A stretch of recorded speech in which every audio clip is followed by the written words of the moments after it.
All right, so let's talk about a few things that's going around in Cowboys land. As the news update, they got a jury trial delayed until August. It was originally stated for March the 3rd, and this is Jerry Wayne Jones jury trial date for the alleged sexual assault case that he's been battling since 2018.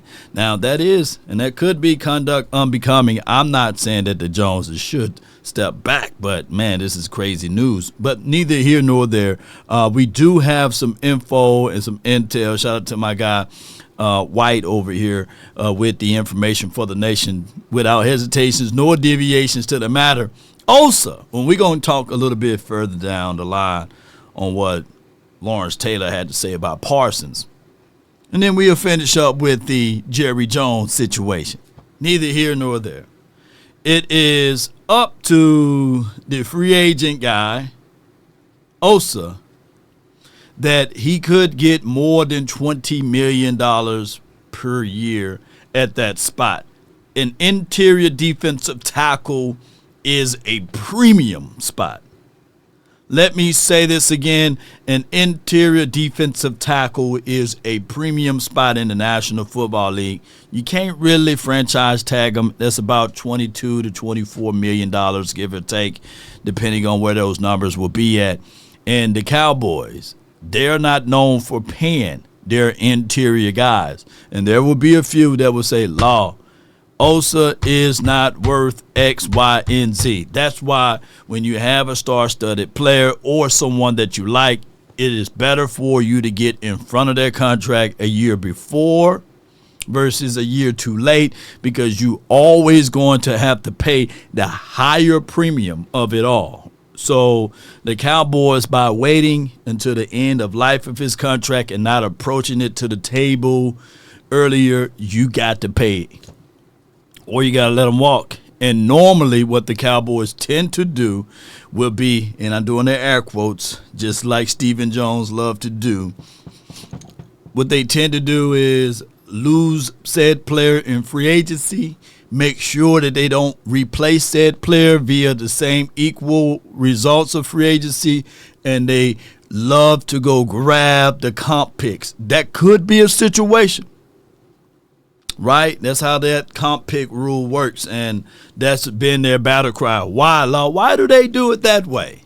Because they live off of the draft, and they refuse to go and dance in free agency. So what we're trying to tell you guys is, if the Cowboys don't make these necessary movements as far as restructuring a few contracts, willing and dealing, and making things work and shake, then you could lose OSA. You could be falling right back into the same track. He gets signed with another team due to him being lost in free agency. The Cowboys can play the game of, hey, next year we get the comp pick, and they will wait a full calendar year so that they can get that extra draft pick. And that's just how it goes. Unfortunately, that's been the battle cry. Now, OSA, of course, people will look at him and say, hey, he's good on pass rushing, but when it's time to run stop, he haven't been great at that, or he haven't been a guy that played throughout the entirety of the season like he played on the front end opposed to the back end. He kind of like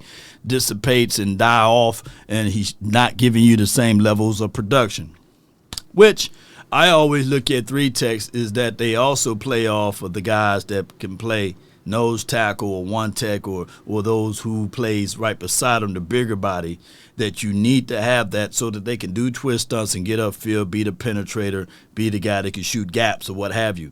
I'd never seen OSA as a two-gap guy, but that's a whole nother conversation for the nation. Now, there is some news about my guy, Micah Parsons.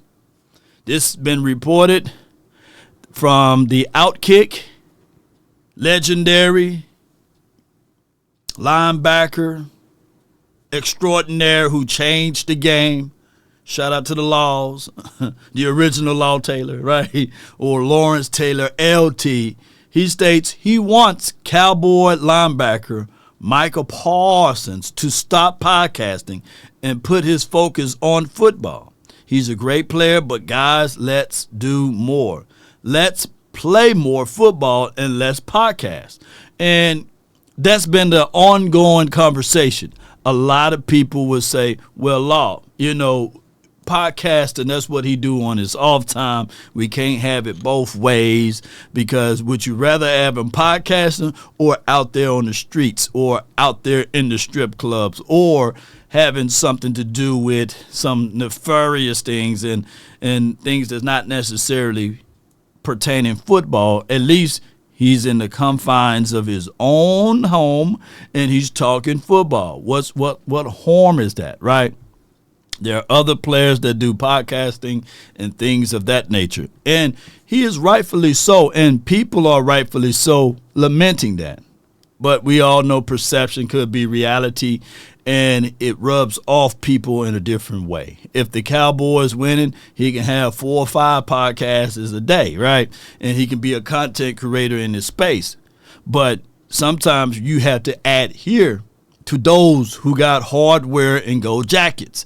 And it's not like someone defended the man who have hardware and gold jackets and say, yeah, man, let them podcast. I haven't heard that from the older school of players. Now, granted, production on the field is production on the field.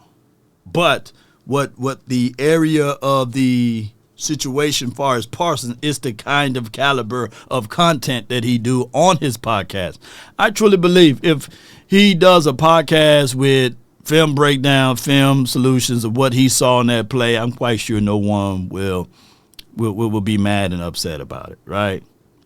We heard that even in the Jets camp that they didn't want Aaron Rodgers to do the Pat McAfee show, and that's why they kind of looked at him sideways. And that's Aaron Rodgers, who got a Super Bowl, who probably 5 years after he retired will have a gold jacket himself. Is he first ballot, ladies and gentlemen? Or they might give him the second ballot. I don't know. But neither here nor there. Some people just can't digest the podcast thing. And granted, here's my thoughts overall. He can podcast Parsons all he wants. He's not the only one on this team that have podcasting deals, right? Brock Hoffman has got podcasting, right? So when you look at everything, you can sit back and say, hey, he ain't the only one. But with great power comes great responsibility. That's just how it is. And I'm not getting in between him and his bones or him and his money, basically. But to each his own, right? But and LT, somebody can say, hey, you got all of these advices. Well, you had worse advices, you know what I'm saying? Vices. You had worse vices. Yeah. Yeah, you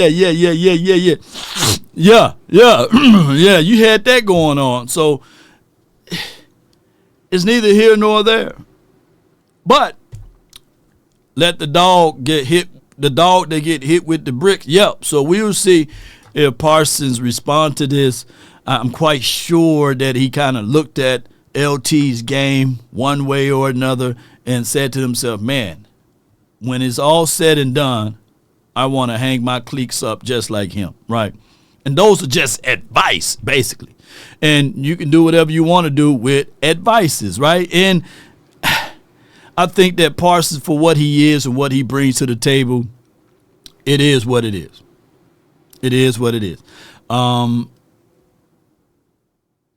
think that overall, Parsons is a beast. He is an animal. He is a guy that can trailblaze and do crazy things for us. Now, he's going to be heading into that quote-unquote contract year situation. And what most people want, and it's not the preacher preaching to the choir, but this is what we all say to ourselves when we look at this conversation. Collectively speaking, the Dallas Cowboys want a focused mindset, a focused attitude, not saying that he's not, but the perception is the reality. And the Cowboys just want Cowboys fans and the people that have been watching this team just want what's best for Parsons, and they figure what would be best is for him to talk and say less, right?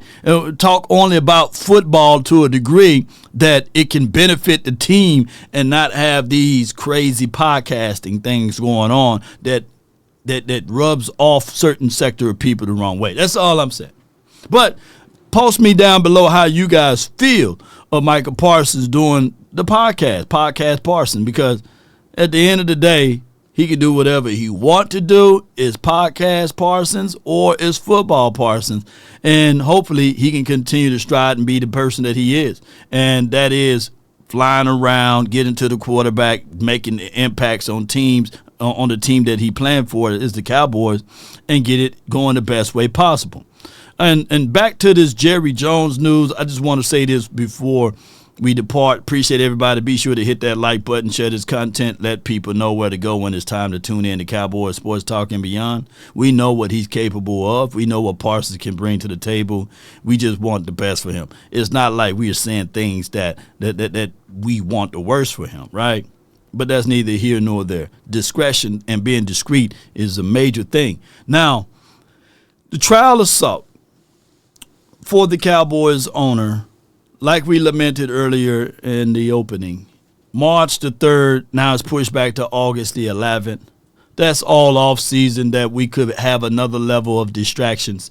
Not saying that Jerry Jones is the one that's looking at film, traveling around, shaking hands, and doing things as it relates to developing and bringing up this team. But he do have his hand in the pot as it relates to players and who's on his team. And he's accused for kissing a woman in the mouth forcefully, grabbing her at a home game and on September the 18th or September 2018. That's a long time. Now, her team is fighting this. They continue to fight this. And without substance and some type or shape of evidence, this case would have been dismissed. It's 2018 that this all started. It's the year now, 2025. There are people who had kids that's walking around already in school now. You know what I'm saying? So this case is forever going. So she got some concrete evidence that the Court of Appeals, they awarded the appeals from Jerry's side, but the argument is equally on both sides, and they're not dismissing this case. Now, it was partially dismissed in 2022, but neither here nor there. This lady, for them to re-intervene with new evidence, for this court case to continue to have with continuancy, it's crazy. So this poor lady, this could be conduct unbecoming, that this poor lady now have to live with the taste of the salt and the McGriddle from Jerry Jones' mouth to her mouth, right? For the rest of her life, she got to live with that taste for the betterment of this franchise and organization. You know, I believe that the Jones family should step away, step down, let football people deal with football stuff. We done seen so many things that happen within the confines of this organization in the last 30 years and 30 seasons. The Rich Dalrymple, the peeping Tom that he was doing with the cheerleaders, and they tried to cover it up, and it took a whistleblower to push this thing all the way out, right? And he had to step back from being the Cowboys PR. He was the PR guy, and he was peeping on the cheerleaders. Information you can look up if you want to know what all of the details were or are in that case. And the Jerry Jones alleged outside kid that want a piece of this organization and franchise, for them to cover that up for the last 30 years and 30 seasons. And there's more and more things that I can't say right now, that I truly believe that the Dallas Cowboys, they focus on everything and anything but winning games. They absolutely need to focus on winning games, winning championships, winning playoff games, winning all of these things. Our focus level is everywhere. We talk about Micah Parsons in his podcast, but that ain't got nothing on what the Jones has been focusing on, negatively speaking, you know. So I think that we as Cowboy fans, and we deserve the right to have a better ownership that focuses only on football. Granted, shout out, kudos, and credence for the 3 Super Bowls that Jerry Jones was able to help aid, right, with this organization, right? But at the end of the day, most of us, people like me, was fans of this team before he bought this team. Fans of this team before he bought this team. And we'll be fans of this team after he's gone. The Cowboys need to do a better job. And somehow, one way or another, their PR team better clean this up, Cowboy Nation. Yeah, they bought the team financially, but emotionally and historically, we bought this team too with those things. DC for life. Post me your thoughts. Post me your concerns down below. I hope all is well with everything. If they can dismiss this case, cool. But if this lady was really harmed in this situation, which she's fighting since 2018, and even though if he's convicted, I believe criminally, they're not doing it on that aspect. This is a civil case. So she's trying to get that coins too, you know. So it's a two-way lane. But something ain't right with this one, Cowboy Nation. And in the words of Jerry, I know you're going to say, what's your point? The point is you probably need to sit down somewhere, man, and let people that do football stuff, and you sit down and enjoy the riches, you know, and all of your labor, you know, or it can all burn down to the ground by all of that pride that you have, you know. Get your damn act together. No. You need to get yours together, Jerry. DC for life, not for short. That's been my time. I really thank you all for yours. And remember, you're listening to nothing but the best. Go Cowboys. Peace. One love. We out.